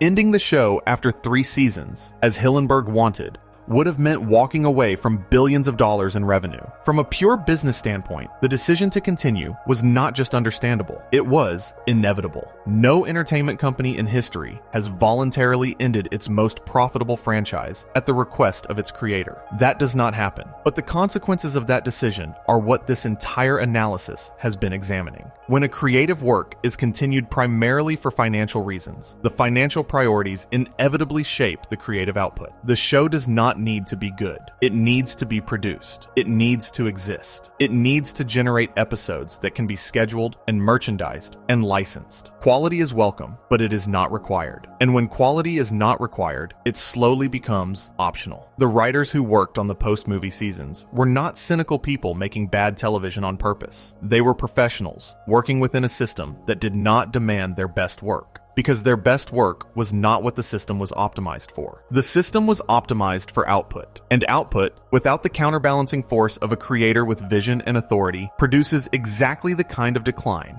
that SpongeBob experienced. The show did not get bad because bad people made it. It got bad because the conditions that made it great, a small team, a strong leader, creative freedom, a willingness to end, were replaced by conditions that made greatness difficult. A large team, multiple showrunners, commercial obligations, an infinite mandate. Think about the implications of that. A cartoon created to sell merchandise and drive ratings was, for 3 seasons, a genuine work of art. Not accidentally, not incidentally, deliberately. Hillenberg made it that way because he believed that children deserved the same quality of storytelling that adults received. He did not see children's animation as a lesser form. He saw it as a form with its own possibilities, its own challenges, its own capacity for depth, and he was right. The episodes he oversaw are proof that a show can be pitched at 8-year-olds and still contain insights that resonate with 30-year-olds. That a show can be silly and still be wise. That a show can be commercial and still be art. The contrast between that philosophy and the philosophy that governed the post-movie seasons is not subtle. In the early seasons, you can feel the creative team asking, with every episode, what is the best version of the story we can tell? In the later seasons, too often, you can feel the question shifting to something more basic. What is a story we can tell? The ambition recedes, the standards lower, not to zero, not to unwatchable, but to adequate. And adequate, when you have experienced great, feels like betrayal. The voice actors deserve recognition in this discussion as well, because they are the one constant across every era of the show. Tom Kenny has voiced SpongeBob since the pilot. Bill Fagerbakke has been Patrick. Roger Bumpass has been Squidward. Clancy Brown has been Mr. Krabs. Carolyn Lawrence has been Sandy. Mr. Lawrence has been Plankton. These performers have brought consistent quality to their roles for over 2 decades. The decline of the post-movie era was never about the performances. Kenny's SpongeBob in a Season 7 episode is delivered with the same commitment and skill as his SpongeBob in a Season 2 episode. The voice actors gave the new writers the same quality instrument they had given the original writers. The difference was in what the writers asked that instrument to play. A talented musician can make a bad song sound good, but they cannot make it sound as good as a good song played with the same skill. The material matters. The scripts matter. And the scripts of the early seasons gave these performers material that was worthy of their talent, while the later seasons, too often, did not. This is not unique to SpongeBob. It is the fundamental tension at the heart of commercial art. The thing that makes a show valuable, its quality, is also the thing that is hardest to maintain when the show's value creates pressure to produce more of it. The Simpsons went through a similar decline. Family Guy went through a version of it. Nearly every long-running animated series faces the same challenge. What makes SpongeBob's case particularly instructive is the clarity of the dividing line. There is a before and an after, and the before is so much better than the after that the comparison is impossible to ignore. Hillenberg's departure created a natural experiment. Same show, same characters, same network, same audience, different creative leadership, and the results speak for themselves. But the debate also tends to overlook something important. The early seasons of SpongeBob SquarePants were not just good by the standards of children's animation. They were good by the standards of any comedy, in any medium. The writing was sharp, the characters were deep, the emotional intelligence was genuine, the structural creativity was remarkable, and the show's willingness to trust its audience, to operate on multiple levels, to be silly and sincere, and strange all at the same time, was something that most adult comedies never achieve, let alone a show designed for children on Nickelodeon. The reason people care so deeply about the difference between early and late SpongeBob is not nostalgia, although nostalgia certainly plays a role. It is quality. The early show was genuinely, measurably, demonstrably better. Not because it was first, not because the viewers were younger when they saw it, but because the people who made it were operating at a level of craft and care that the later seasons, for long stretches, simply did not match. There is a thread that runs through this entire analysis, and it can be summarized in a single word: care. The difference between early SpongeBob and modern SpongeBob is, at its most fundamental level, a difference of care. The early team cared about the characters. They cared about the jokes. They cared about the pacing, the rhythm, the emotional texture of every scene. They cared about the audience. They cared about getting it right. That care is visible in every frame, in every line, in every beat of silence between the jokes. It is visible in the way they constructed episodes that function as complete, self-contained short films, each one with its own beginning, middle, and end, each one with its own emotional logic, each one with something to say. The later show cared too, in its own way, but the care was distributed differently. It was spread thinner across more episodes, more seasons, more obligations. It was care for the brand rather than care for the art, care for the schedule rather than care for the story. And the audience, who had been trained by the early seasons to expect a specific level of craft, could tell the difference. You can always tell the difference between something that was made with care and something that was produced with competence. They look similar from a distance. Up close, the difference is everything. Fools in April, from season 1, aired on April 1st, 2000, and it offers a final example of the kind of emotional storytelling the early show could achieve when it was operating at its peak. The episode takes place on April Fool's Day. SpongeBob spends the first half playing innocent pranks on the customers and staff of the Krusty Krab. His pranks are gentle. They are harmless. They make everyone laugh, including the targets. Squidward, annoyed by SpongeBob's cheerful pranking, decides to prank SpongeBob back. But Squidward's prank is cruel. It is elaborate and humiliating, designed to publicly shame SpongeBob in front of the entire restaurant. SpongeBob is devastated. He runs away in tears. And then the episode does something unexpected. It spends its second half following Squidward as guilt slowly consumes him. He sees SpongeBob crying outside. He hears the disappointment in the other characters' voices. He feels the weight of what he has done. And eventually, painfully, he forces himself to apologize. The apology is awkward and stilted and clearly agonizing for him, but he does it. He cannot help himself. The guilt is too strong. And SpongeBob, characteristically, forgives him immediately, joyfully, completely. The episode is a masterful study in the mechanics of guilt and forgiveness, told entirely through behavior. Nobody delivers a speech about being kind. Nobody explains why Squidward feels bad. The show just shows you what happens, beat by beat, and lets the emotions emerge from the situation. It trusts the audience, including children, to understand that doing something mean feels bad, even when you thought you wanted to do it. That apologizing is hard, even when you know you should. And that forgiveness, when it comes, is its own kind of relief. Those are not simple lessons. They are not lessons that can be communicated through a tagline or a moral at the end of the episode. They can only be communicated through storytelling. And the early show told those stories with a precision and a patience that the later show, far too often, could not match. Consider one more episode, Squilliam Returns, from Season 3, aired on March 15th, 2002. Squidward runs into Squilliam Fancyson again, and in a moment of panicked pride, tells him that he owns a 5-star restaurant. He then has to transform the Krusty Krab into a fine dining establishment before Squilliam arrives. He tells SpongeBob to forget everything except fine dining and breathing. SpongeBob takes this literally. He forgets everything: his name, his identity, how to function. His mind is depicted as a series of miniature SpongeBobs inside his brain, frantically searching filing cabinets for the information he needs. When Squilliam arrives and orders something, SpongeBob's brain collapses. The miniature SpongeBobs start a fire. The filing cabinets burn, and SpongeBob, standing in the dining room, reverts to a primitive state and destroys everything. Squidward is humiliated. Squilliam wins. The episode ends with Squidward's failure, which makes it unusual for the early show, which typically gave Squidward at least a small victory. But the failure here feels different from the failures of later seasons. It feels earned. Squidward lied. He overreached. He put himself in a situation he could not control and trusted SpongeBob, of all people, to maintain a delicate charade. The failure is a direct consequence of Squidward's own choices, and the audience can laugh at it without feeling guilty because they understand the logic.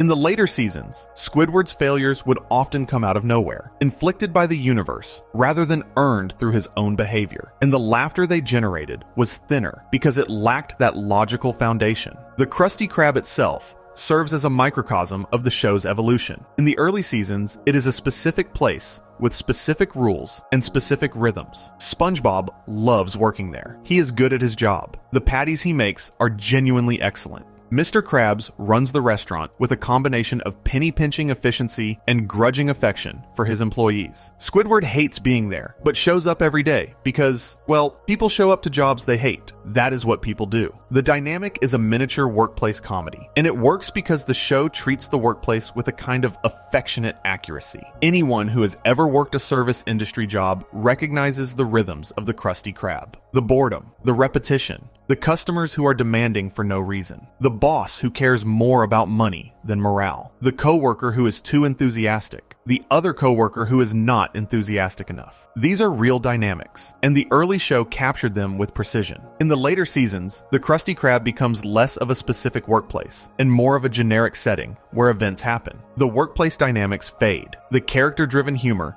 gives way to plot-driven situations that could happen anywhere. The restaurant stops feeling real and starts feeling like a backdrop. That is a subtle change, but it is one that the audience feels even if they cannot articulate it. A show where the setting feels specific is a show that feels alive. A show where the setting is interchangeable is a show that feels thin. There is another dimension to this discussion that deserves attention, and it concerns the show's relationship with its own mythology. The early seasons of SpongeBob SquarePants built a surprisingly rich mythology for a slapstick comedy. The show established a history for Bikini Bottom. It established the origins of the Krusty Krab, the rivalry between Mr. Krabs and Plankton, the backstory of Mermaid Man and Barnacle Boy, the culture and traditions of the undersea world. This mythology was never heavy-handed. It was revealed in pieces, through throwaway lines and background details and occasional episodes that explored the world's history. The Krusty Krab training video, for instance, provides a comic history of the restaurant that is simultaneously absurd and internally consistent. The show treated its own world building with a light touch but a firm hand. Details,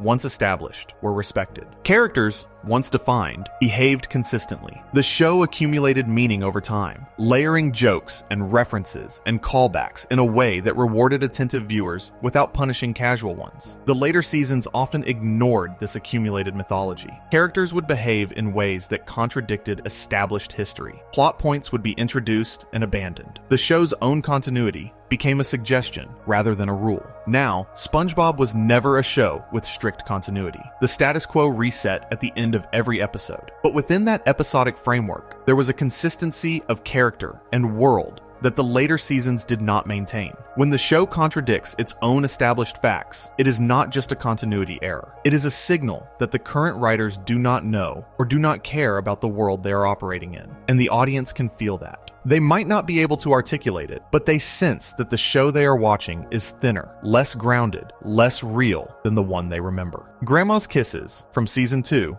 aired on April 28th, 2001. The premise is that SpongeBob visits his grandmother, who treats him like a small child, kissing him and making him cookies. He loves it. But when the other fish in Bikini Bottom see the kiss mark on his forehead, they mock him mercilessly. SpongeBob, humiliated, decides to act more grown up. He goes back to his grandmother and tells her he does not need kisses anymore. His grandmother, respecting his wishes, treats him like an adult. She gives him a firm handshake. She speaks to him formally, and SpongeBob breaks down. He does not want to be treated like a grown-up. He wants his grandmother's love, and the fear of being mocked is not strong enough to overcome the pain of losing it. The episode ends with SpongeBob crying on his grandmother's lap, while Patrick, who has been there the whole time, cheerfully continues eating cookies, completely unbothered by any social stigma, because Patrick does not experience social stigma. That ending captures both characters perfectly. SpongeBob cares too much about what people think. Patrick does not care at all, and the show finds both responses understandable, even as it clearly sides with the version of the world where a person can love their grandmother openly without being diminished by it. That is a moral stance. The show is saying something about vulnerability and masculinity and the pressure to grow up before you are ready. It says it through comedy. It says it gently, but it says it clearly. The later show rarely had the patience or the interest to make those kinds of statements. It was too busy being loud. No Weenies Allowed from Season 3 is another episode that demonstrates the early show's mastery of a simple premise executed with maximum creativity. SpongeBob wants to get into the Salty Spittoon, an exclusive club for tough fish. The bouncer, Reg, will not let him in. SpongeBob is redirected to Weenie Hut Jr.'s, a restaurant for the decidedly untough.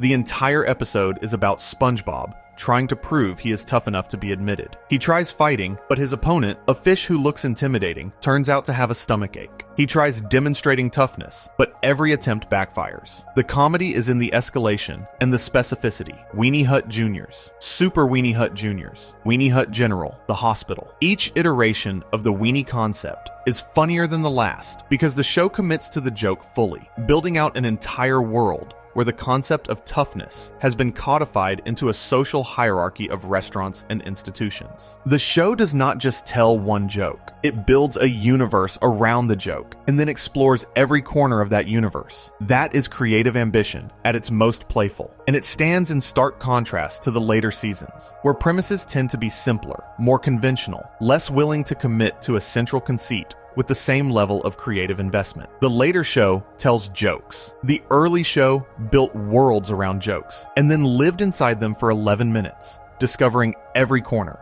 every implication, every extension of the idea. The difference is between a spark and a fire. A spark lights up for a second and disappears. A fire sustains itself through its own energy. The early show's best episodes are fires. They generate their own heat and light. They do not need anything external to keep them going. The idea is strong enough, the execution thorough enough, the commitment deep enough that the comedy sustains itself from the opening frame to the closing card. Before we move on, if you are enjoying this analysis, please consider subscribing. It helps the channel tremendously. There is something worth examining about the way the early show handled Plankton, because his treatment in the later seasons reveals the same pattern of character erosion that affects every other member of the cast. In the first 3 seasons, Sheldon J. Plankton is a villain, but he is a specific kind of villain. He is small. He is ambitious. He is brilliant in ways that consistently fail to produce results. His plans to steal the Krabby Patty secret formula are elaborate, creative, and doomed. The comedy of Plankton comes from the gap between his grand vision and his tiny stature, between his megalomaniacal ambitions and his absolute inability to achieve them. He is, in a very real sense, a parody of villainy itself. He has a computer wife named Karen, who is smarter than he is, and not shy about pointing it out. He has a rivalry with Mr. Krabs that is played as comedic rather than existential. He is a character the audience roots against in any given episode, but secretly enjoys watching, because his plans are creative,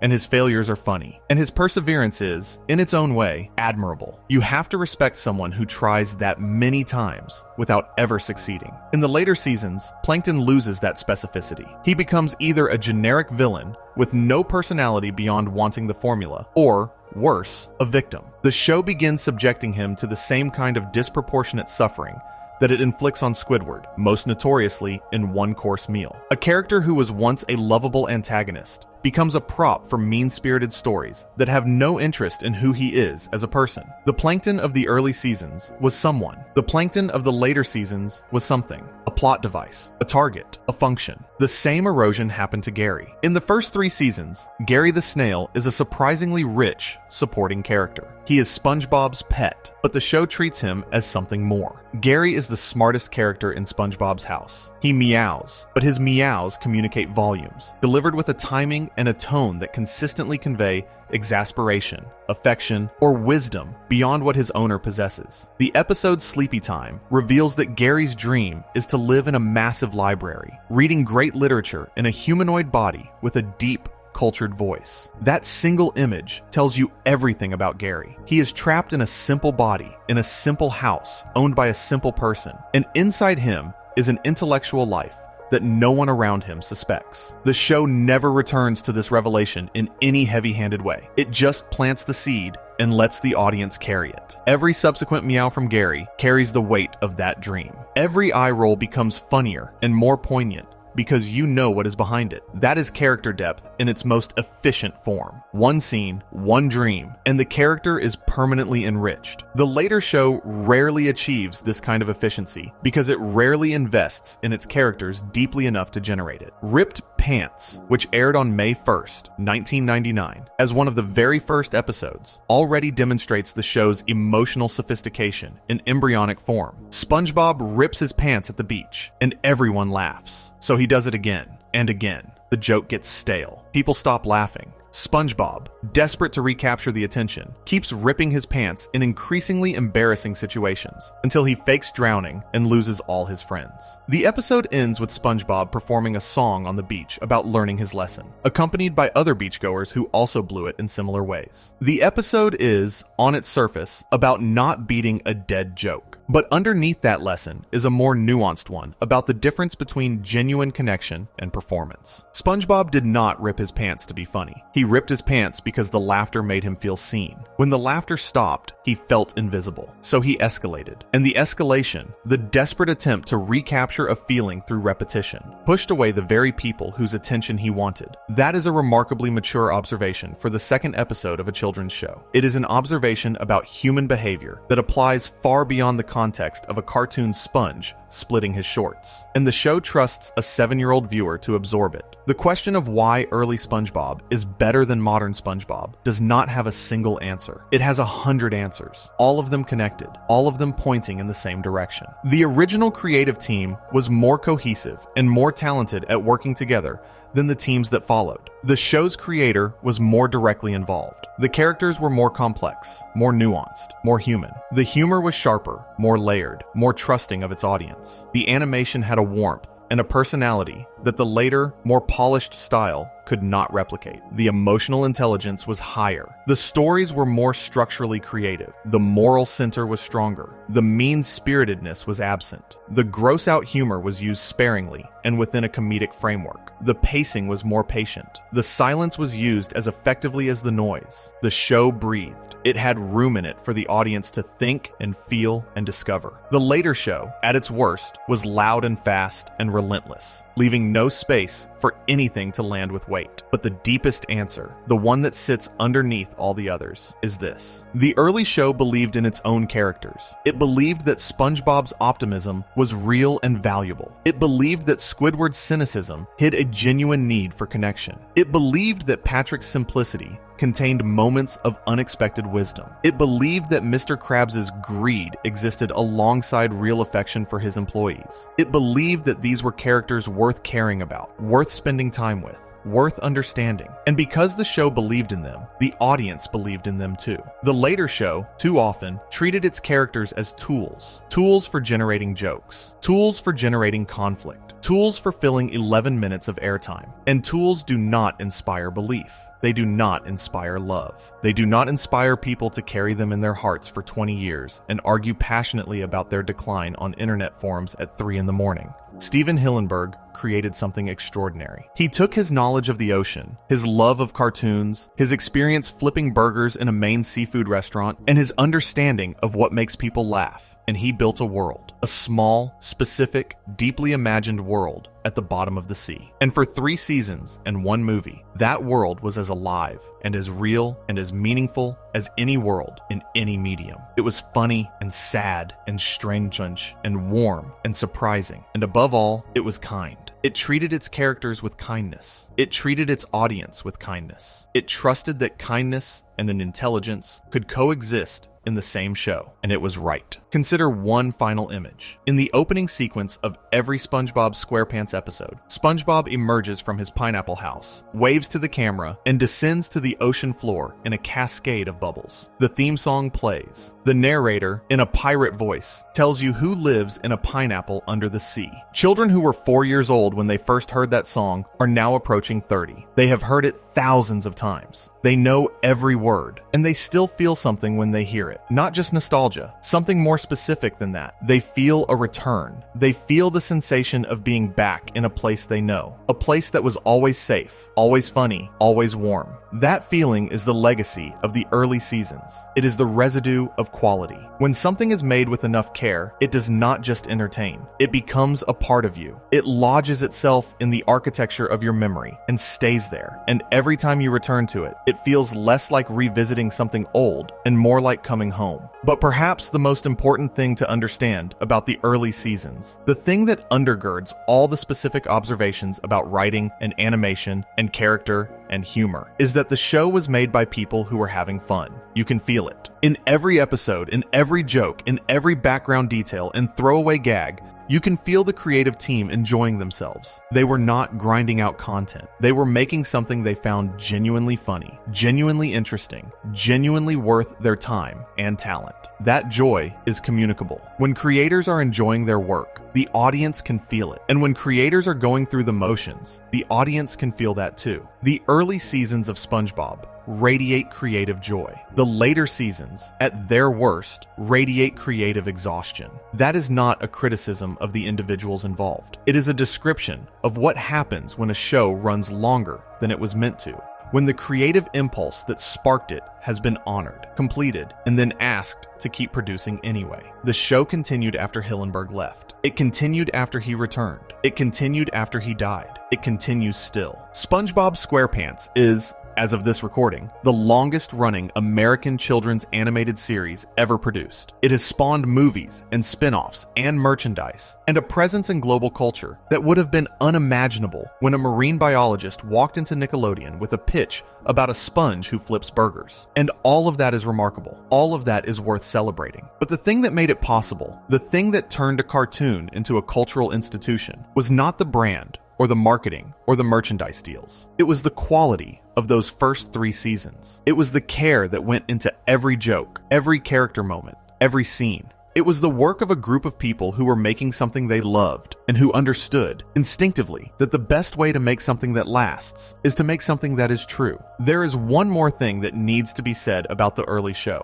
and it concerns the specific way the show handled silence. The early seasons of SpongeBob SquarePants used silence the way a musician uses rests. The absence of sound was as deliberate as the sound itself. A character would deliver a line, and instead of immediately following it with another line, the show would hold on a face, or a landscape, or an empty room for just a beat longer than expected. That beat of silence created space for the audience to process, to feel, to react internally before the next moment arrived. It gave the comedy weight and the emotional moments room to land. The later seasons rarely used silence. They filled every second with noise, with dialogue, with sound effects, with music stings. The pacing was relentless. Every moment was underlined, emphasized, pushed. There was no space for the audience to sit with anything because the show was always already moving to the next thing. The result was exhausting rather than engaging. Comedy, like music, lives in the spaces between the notes, as much as in the notes themselves. Remove the spaces, and you do not get more music. You get noise. Wet Painters, the first segment of the 10th episode of Season 3, aired on May 10th, 2002. Mr. Krabs hires SpongeBob and Patrick to paint the inside of his house, with the warning that if they get even one drop of paint on anything other than the walls, he will personally do something terrible to them. The episode is a masterclass masterclass in comic tension. SpongeBob and Patrick are terrified. Every movement they make is careful, calculated, terrified. They spend an extraordinary amount of time just trying to open the paint can without spilling anything. And of course, despite all their precautions, they get paint on Mr. Krabs' most prized possession, his first dollar. The rest of the episode follows their increasingly desperate attempts to remove the paint, each attempt making things worse. And at the very end, Mr. Krabs returns, sees the paint, licks the dollar, and the paint comes right off. It was designed to come off with saliva the entire time. He has been doing this to his employees for years. It is a joke he plays on them. The episode reverses the entire premise in a single moment,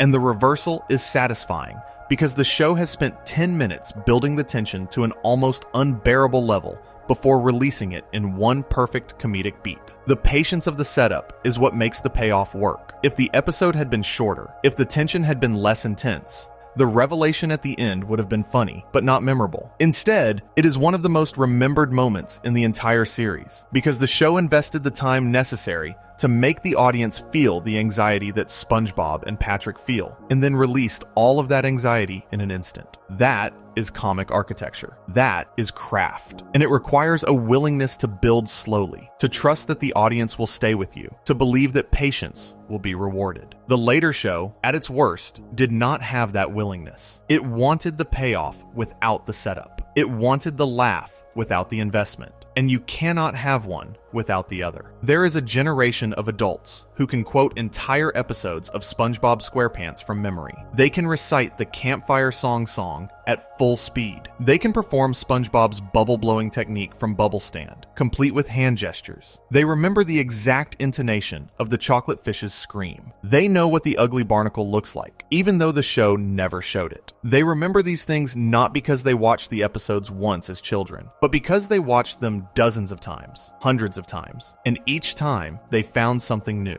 A background detail they had not noticed. A line reading that was funnier the fifth time than the first. A character beat that only made sense after you had seen 20 other episodes and understood the character well enough to know what that beat meant. The early show rewarded rewatching in a way that the later show did not, because the early show had depth. It had layers built into every scene, every joke, every frame. You could peel those layers back indefinitely and keep finding new things. The later show was, more often than not, exactly what it appeared to be on the surface. Funny or not funny, entertaining or not entertaining, but flat. There was nothing underneath to discover. And discovery is what turns a viewer into a fan.